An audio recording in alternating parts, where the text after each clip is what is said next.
All right, let's get to your team, this year's team. And I don't think anybody thought you'd be welcoming back Gillespie and Jermaine Samuels for a fifth year. I mean, obviously, Collin got hurt.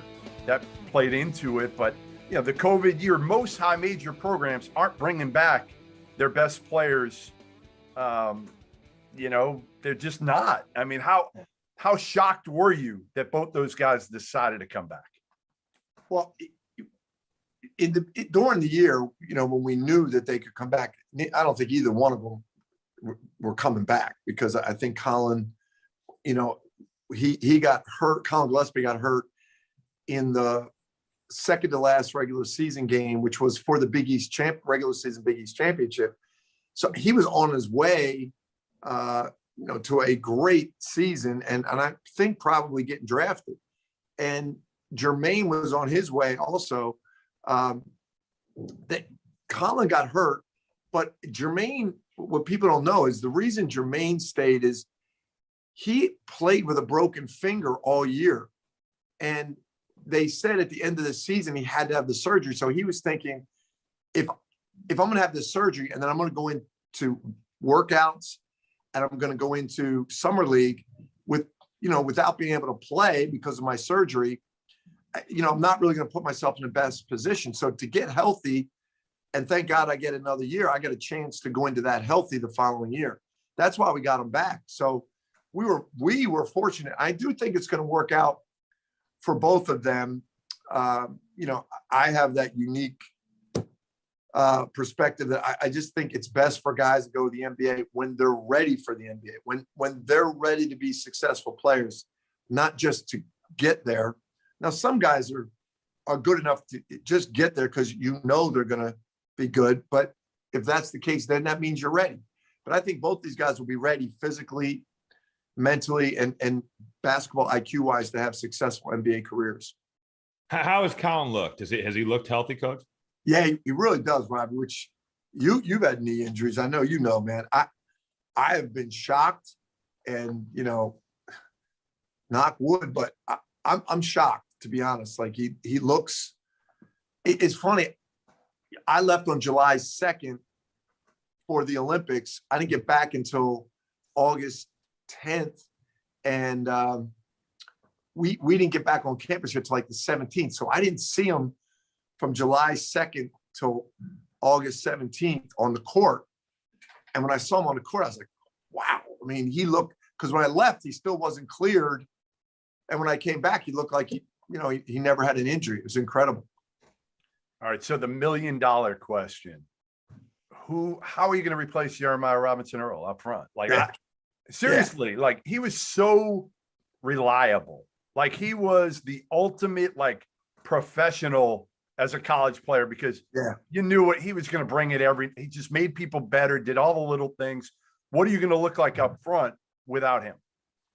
It's interesting, Jeff. There's not many people talk about that. They just say, oh, you got Jermaine back and Collin back and you guys are going to be great. That Jeremiah Robinson Earl was everything we want a Villanova basketball player to be. He kind of was like to the forward position, like Jalen Brunson was to the guard position. I think he's Big East Player of the Year, right? Or I don't know those words. He was our best defensive player. He was close to, I think, Jermaine and Collin up there being our most efficient offensive player. He was our best rebounder. He's guarded pick and roll better than any player. I thought Daniel Cheffer was our best ever. He was better than Daniel Cheffer guarding pick and roll. He was a monster in all the things. We have this attitude club that we chart. He won attitude club every game. Really? He's everything. Is that body language? Or what is attitude club? Is that like body language? And no, it's like we chart all the things that you do in a game that actually helps the team win, but doesn't show up on the stat sheet. And we chart it, and then we divide it by your minutes played. And that's your efficiency and effectiveness as a Villanova basketball player. We always try to use the example like, the leading scorer and leading rebounder, well, that guy's going to be, on ESPN. They're going to know who that guy is. But the guy that sets the screen, the guy that makes the extra pass, the guy that quick gets the ball out quickly on an outlet, the guy that dives on a loose ball, like all these things that we value, we chart it, and he would win. So we divide it. So when you play a lot of minutes, it's hard to be the best at that. He would be the guy that plays 5 minutes and goes in there and just knocks out a bunch of good screens. Exactly. Some dirty work. Exactly. But he played the most minutes of anybody on our team, and he would win it every game. Wow. He is going to be so difficult to replace. But he's one of those guys that he could have went after his first year, and he decided for one more year because he just wanted to get complete as a player. And the guys in the NBA have told us this, that like he's just so ready. He's so professional. And Jeff, you used that word, and it's really true. Like he's going into the NBA as a professional, as opposed to like a young guy that has to learn his way. All right, you didn't answer the question. You didn't answer my question though. I'm worried about it, man. People are like, oh, you got all these guys, all coaches just worried. But I am worried about that because we got Eric Dixon, Slater, Trey Patterson was with us, for half a year. Nana, all those guys up front. It might take 4 guys. Jermaine Samuels too. It might take 5 guys to replace what he's done. They're not big either, Jay. They're not as big as him, correct? I mean, Nana is right. Nana's a big guy. Yeah, but he's young. He's a freshman, and Eric Dixon's got his strength and girth, but he doesn't have his length. Right. So again, we don't have that guy, but we got a lot of guys that I think that can make up for what he did. I hope. Coach, I want to ask you about transfers. And when you look at the high major level, and I'll read you some numbers here. Texas takes 6 transfers this year. Kansas takes 4. Kentucky takes 4. Arkansas has 5. Even North Carolina has 3. You guys have no new transfers coming in this year. I believe Caleb Daniels is your only transfer from Tulane, if I'm correct. Yeah. Why is that? And do you see that as a sustainable way to recruit? And to your question, Robert, and we lost one guy to transfer, which kills me, and it's not anybody's fault. Cole Swider is a guy we loved in our program, and he was a junior, and we try to structure our rosters. He was a senior, he'd be a starter, but Jermaine and Collin coming back, he said to me, like, I'm never going to start here, and I get it, So he's transferred, and we're all sad about it, but we just feel I don't, what, Robbie, I don't know if it's just, it used to be sustainable. Right. I don't know if it's going to be sustainable going forward. I think, to Jeff's earlier question about, what do we think about where this is going? We're monitoring everything right now. We're monitoring NIL. We're monitoring the transfer portal. We're not saying this is how we're doing things. This is the way we've always done things. But we do value guys that have been in our program for 2 or 3 years might be more efficient and actually more effective in a college basketball game than a superstar guy that was in another program for 2 or 3 years that doesn't have our habits and culture. Yeah, listen, I mean, I think that's part of the reason you won 2 national titles. Everybody wants to be older now, Jay, because you guys were older. Carolina was older. Everybody kind of sees that.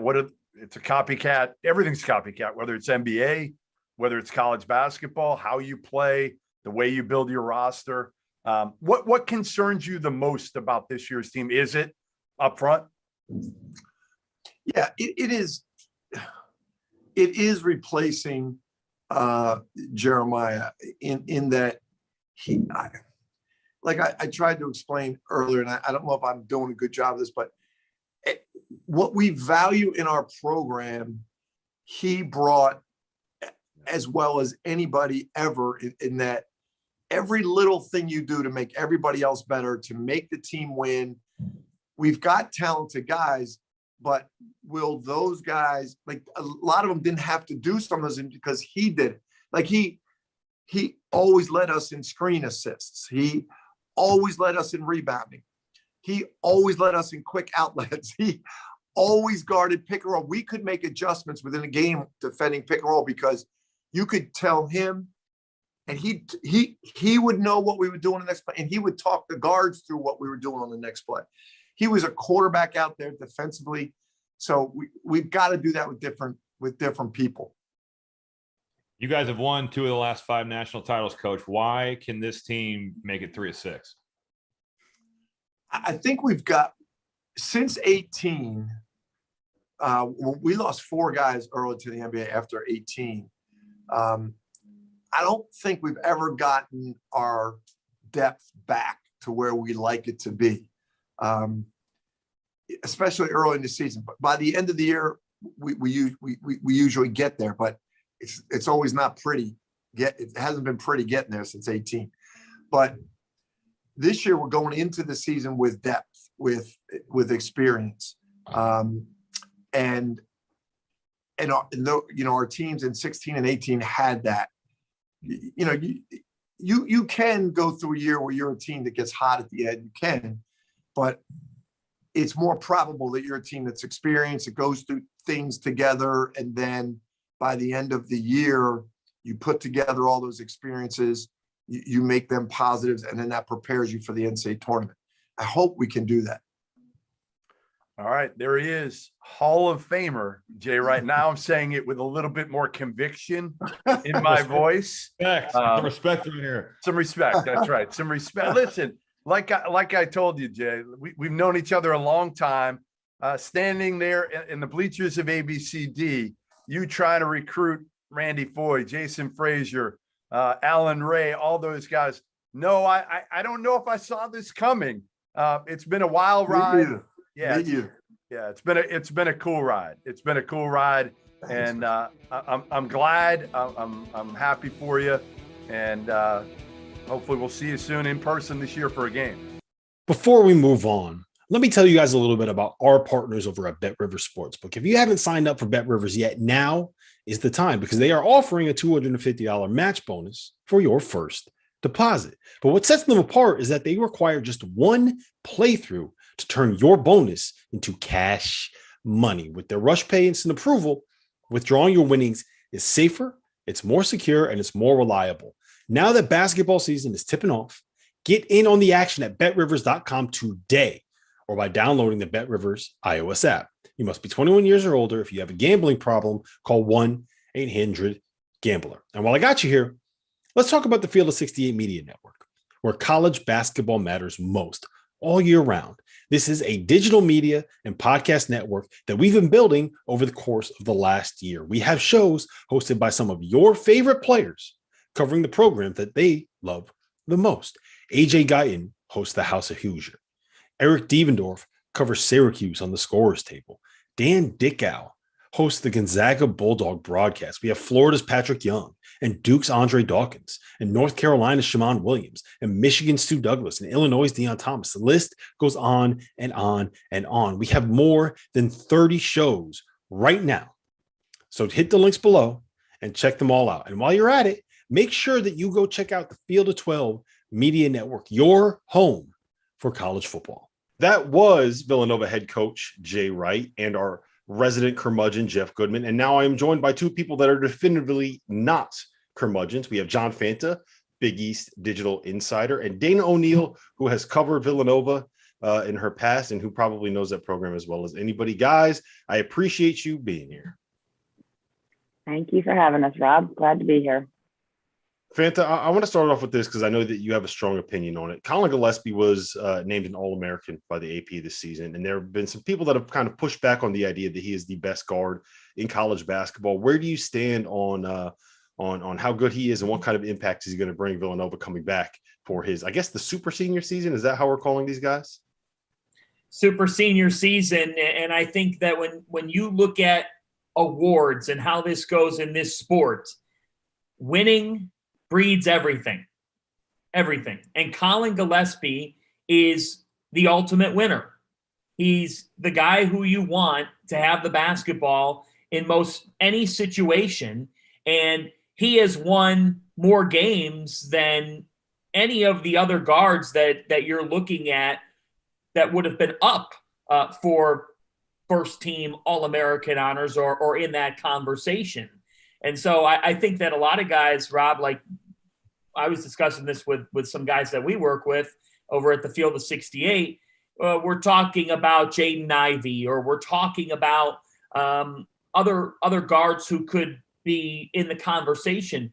Look, when you think about the fact that Collin Gillespie came into Villanova instantly, while he wasn't the major part of it, was part of a national championship team and has since just been a winner.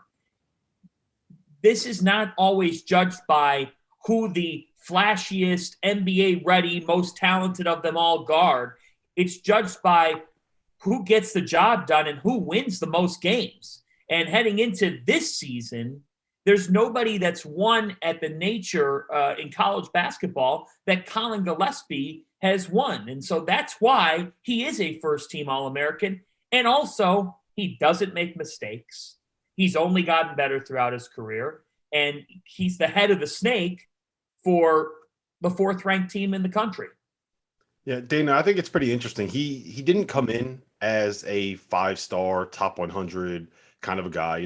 Arch came in. I think Arch was the first point guard kind of in this new era of Villanova basketball. And he was a top 50, top 60 recruit coming in, big name kind of in the Philadelphia suburbs. Jalen Brunson comes in after him, 5-star McDonald's All-American. And then you have Collin Gillespie, who was kind of a 3-star underrated guy. I think people kind of were like, what is he doing going to Villanova, following in these footsteps? Lo and behold, he ends up being an All-American. So what is it about Jay's program that allows guys to come in and develop and get to the point where they can be fifth-year senior, 2-year All-Americans? Yeah, it's funny because, Collin Gillespie went to Archbishop Wood, which is I live not far from there. It's not a high school that produces, high school or college All-Americans, even high school All-Americans.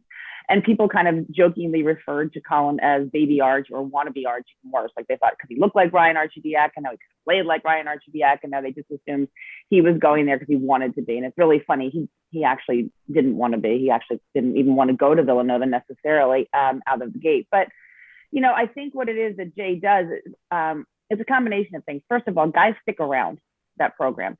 Stick around, you tend to get better. And they kind of go there with the mindset that it's okay to be here for a few years. I don't have to be in a hurry to achieve something. I can wait my turn. Collin Gillespie, I remember him, in the 2018 national championship game, sitting off to the side in the corner. I talked to him the whole time because nobody else was talking to him, and he had funny stories. He was just like this extra dude.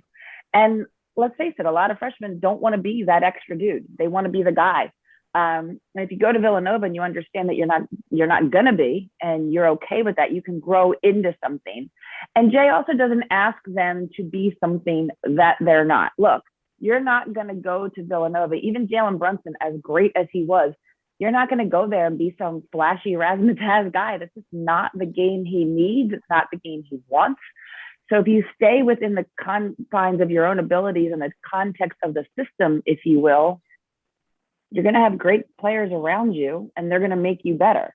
I think the argument for Collin being a preseason All-American, I understand the counter side to it. I do. I look at somebody like Andrew Nemhard at Gonzaga, and I'm like, he's pretty good. Jaden Ivey, again, at Purdue. I think what will be the telling is, look, if Villanova is going to achieve what people think Villanova can achieve this year, Collin Gillespie is going to have to be terrific. So he will earn his way into an All-American position based on how he plays. And as John said, he doesn't make mistakes. And that's kind of really all Jay wants him to do. Shoot the ball well, be a leader, don't make mistakes, and the rest will come to you. So let's talk about what they can achieve, John, because I think Villanova is the team I'm concerned the most about in that top 5 to top 8 range, simply because last year they were a top 15-ish team as opposed to a top 3 team like we thought, and they lost their best player. Jeremiah Robinson-Earl was awesome, and he is now playing in the NBA. So what do you think the level of expectation should be for this team? And were the struggles they had last year part because of injuries, partly because of Collin Gillespie? It was I think he tore his MCL or sprained his MCL down the stretch, and they had a whole bunch of COVID shutdowns, which just made the year such a total completely kind of incongruous and not free flowing. So what do you think the expectation should be, John, for this Villanova team? Well, I think the expectation at Villanova has become, can we get to the Final Four? That's the expectation going in every year. And I also think that ranking reflects a little bit, not just on the talent, but the name. The name Villanova now is in a position where they've been so consistent that I think a lot of people simply give Jay Wright and his program the benefit of the doubt going into a season. But looking at this team, talking with Jay a couple weeks ago, he said, we have to figure out a way to achieve some level of depth this season, because this is not a 2018 team where you have multiple pros all over the court. And so when you don't have that, you have to achieve some depth. You have to find a way to create some depth on your team. So for me, first and foremost, this season is determined in my mind by just how much better Justin Moore is. I think it's clear that he's taking on a leadership role. He had a good offseason. He talked to me a couple weeks ago about how he had some come to Jesus type of talks with Jay Wright and how he's trying to basically take on this, I could be that Josh Hart type of player on the wing. And he's got the frame. He has the look of that superstar player, and he's been a standout player. But can he now be a Big East Player of the Year type contender? And now you have two of those players on your team with him and Gillespie. So to me, Justin Moore's the single biggest piece, Rob. But I think that for this Villanova team, there's a level of unknown in their supporting cast. Jay brings up the name Trey Patterson. He talks about the freshmen that are coming in. He brings up, Brandon Slater, who's poised to make a leap, but will we actually see that leap materialize? Jermaine Samuels holds so much down for this team. So as a stretch four in his role, he's major. I'm a little bit concerned about, Villanova's not typically known for what they get at the 5, but people need to remember that when they've won national championships, Daniel Oshefu and Omari Spellman were, they were still presences.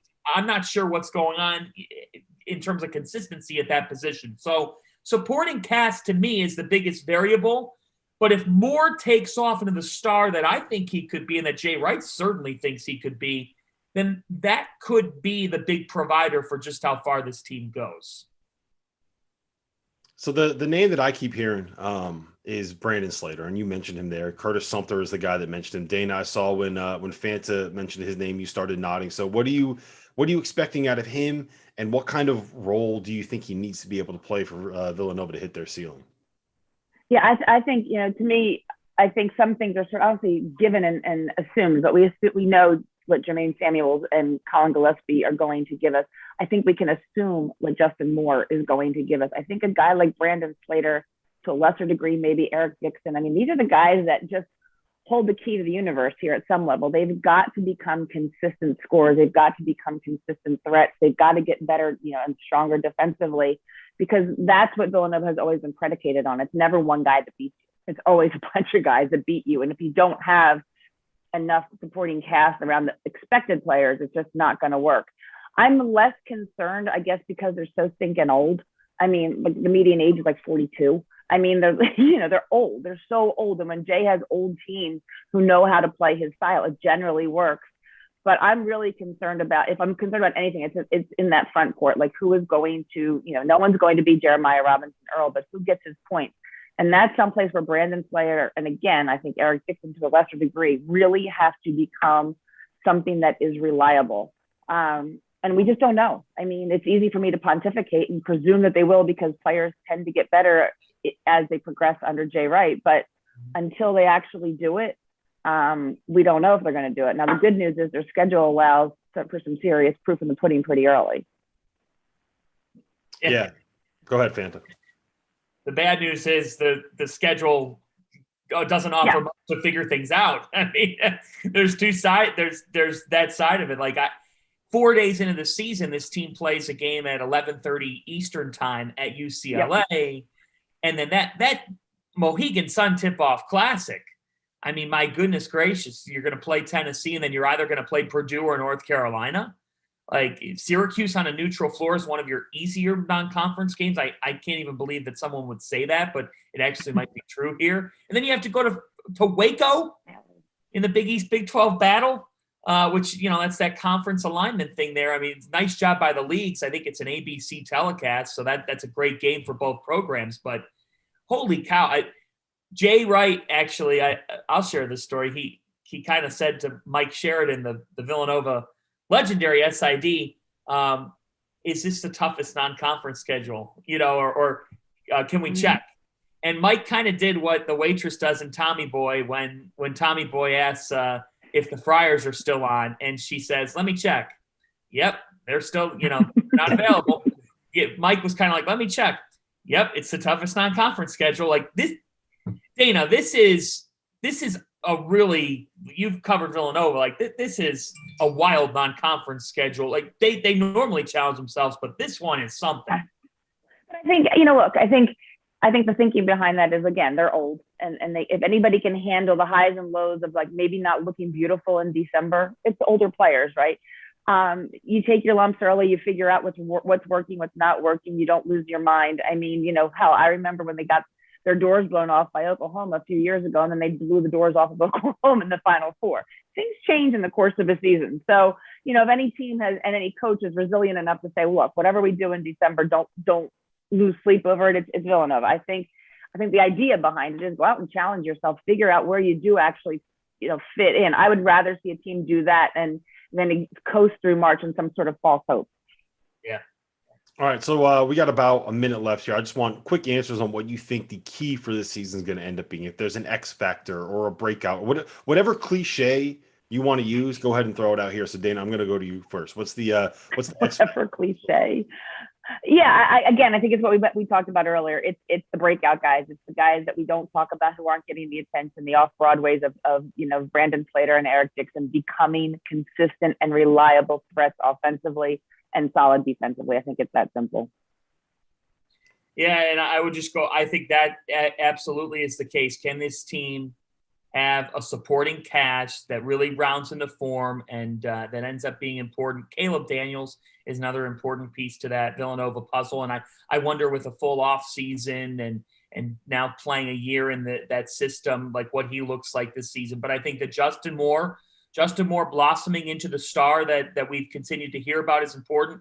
And while they might not be the strongest team in the front court, can they cover up some of the maybe on paper issues with supporting cast members who are able to just make shots? I mean, at the end of the day, you have a point guard who is elite. You have a team that still had the fourth lowest turnover rate in college basketball last year, and you have that guy back. If this supporting cast just develops, and it doesn't have to be right away, but if they can just chip and continue to get better, then like Villanova gave Baylor arguably their biggest test on a national championship run last March. People seem to forget that. In the Sweet 16, Villanova was right there at halftime and right there with like even 12 minutes on the clock in that game at Hinkle Fieldhouse. Now with that point guard back and with all these guys, as Dana said, the median age is 42, that wins in college basketball, doesn't it? And Jay Wright's done a lot of that. So if the supporting cast does what some think that they could do, then Villanova could be right in a position in a regional final. No question about it. So I'm going to go with Jermaine Samuels. I just think that he's a guy that in an ideal world can kind of be a mini version of Jeremiah Robinson Earl. I think that he's big enough and physical enough that he can at least deal with 5 men at the college level. Maybe not the monsters in the Big Ten, but most college 5 men he can deal with. And then you have to have them guard him on the perimeter. And I'm just envisioning lineups where it's Collin, Justin Moore, Caleb Daniels. You put Brandon Slater at the 4 and Jermaine Samuels at the 5. If he could take that leap, he's a guy that could put the ball on the floor. He can create, he can shoot a little bit. Those lineups could get really dangerous and really difficult to guard if, as you guys both mentioned, the rest of that supporting cast all kind of develops into being these high-level Big East top 5 team caliber starters. So anyway, this was Dana O'Neill from The Athletic and John Fanta, your Big East digital insider and the Field of 68 insider. We got to give you credit there. You got the t-shirt on and everything. So I appreciate you guys being here. Thank you. Got it.